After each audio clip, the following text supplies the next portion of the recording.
Hello అండి, అందరూ ఎలా ఉన్నారు? ఈరోజు మా అత్తయ్య గారు చేసిన పీతల పులుసు చూపించబోతున్నాను. వెల్కమ్ బ్యాక్ టు తోటకోడళ్ళు జోడి.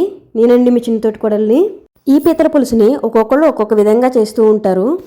కానీ పీతలంటే ఇష్టం లేని నేను కూడా ఈ పీతల పులుసుకి ఫ్యాన్ అయిపోయాను.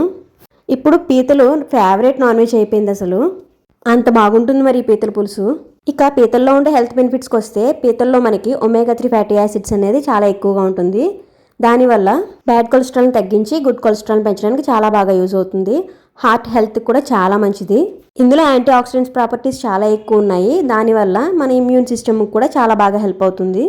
ఇందులో కాల్షియం కూడా చాలా ఎక్కువ, సో బోన్ హెల్త్కి కూడా చాలా బాగా యూజ్ అవుతుంది. అంతేకాకుండా ఇందులో చాలా విటమిన్స్ అండ్ మినరల్స్ కూడా చాలా ఎక్కువగానే ఉన్నాయి. సో అప్పుడప్పుడు పీతలు తీసుకోవడం వల్ల హెల్త్కి అయితే చాలా మంచిది. సో ముందు వీడియోలో చూపిస్తున్నట్టుగా పీతలను తెచ్చుకున్న తర్వాత ముందు ఎదురున్న పెద్ద కాళ్ళని తీసేసి పైన డప్పు తీసేసి లోపల మొత్తం క్లీన్ చేసుకోవాలి. ఇప్పుడు ఈ పీతల్ని బాగా వాష్ చేసి వీటిలో కొంచెం ఉప్పు కారం వేసి మొత్తం కలుపుకుని ఒకసారి పక్కన పెట్టుకోవాలి. ఇప్పుడు స్టవ్ పైన గిన్నె పెట్టుకుని అందులో కొంచెం ఆయిల్ వేసుకుని కచ్చపచ్చగా గ్రైండ్ చేసుకున్న ఉల్లిపాయ పేస్ట్ అందులో వేసుకుని ఫ్రై చేసుకోవాలి. పీతల పులుసుకి ఎప్పుడు కూడా ఉల్లిపాయ పేస్ట్ అనేది మీరు ఎంతమందికి వండుతున్నారు, అలాగే ఎన్ని పీతలు ఉన్నాయి దాన్ని బట్టి వేసుకోవాలి. బాగా పెద్ద సైజు ఉల్లిపాయ అయితే ఒక 2 నుంచి 3 వరకు వస్తుంది. లేదు అంటే చిన్న సైజువి 2 తీసుకున్నా కూడా సరిపోతాయి. ఇక్కడ మేము 3 పెద్ద ఉల్లిపాయలు తీసుకున్నాము. అవి కొంచెం ఫ్రై అయిన తర్వాత ఒక 6 స్పూన్లు ధనియాల పొడి, 3 స్పూన్లు అల్లం వెల్లుల్లి పేస్ట్, అలాగే 3 స్పూన్లు జీలకర్ర పొడి వేసుకుని ఈ మసాలాలన్నీ కొంచెం ఫ్రై చేసుకోవాలి. పీతల పులుసు మనకి మామూలుగానే స్వీట్నెస్ వస్తుంది. దానివల్ల మనం ఉల్లిపాయ పేస్ట్ తగ్గించుకుని మసాలాలు, ఉప్పు, కారం, చింతపండు పులుసు ఇవి కొంచెం ఎక్కువ వేసుకుంటే పులుసు అనేది బాగుంటుంది. కాబట్టి పీతల పులుసుకి మెయిన్గా ఉప్పు, కారం, పులుపు ఇవి 3 కరెక్ట్గా అడ్జస్ట్ చేసుకోవాలి. ఇందులో మనం ఎలాంటి గరం మసాలాలు ఏమీ యూజ్ చేయము. అప్పుడే పీతల టేస్ట్ అనేది బాగుంటుంది.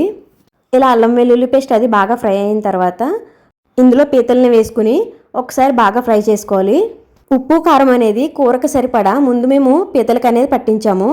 దాని గురించి లాస్ట్లో వేయలేదు. ఇప్పుడు ఒకవేళ సరిపోదు అనుకుంటే ఇప్పుడే కొంచెం ఉప్పు కారం వేసుకుని ఒకసారి బాగా కలుపుకుని ఇందులోనే కొన్ని వాటర్ కూడా పోసుకుని ఒకసారి మొత్తం బాగా కలుపుకుని మూత పెట్టి ఒక 5 మినిట్స్ ఉడకనివ్వాలి.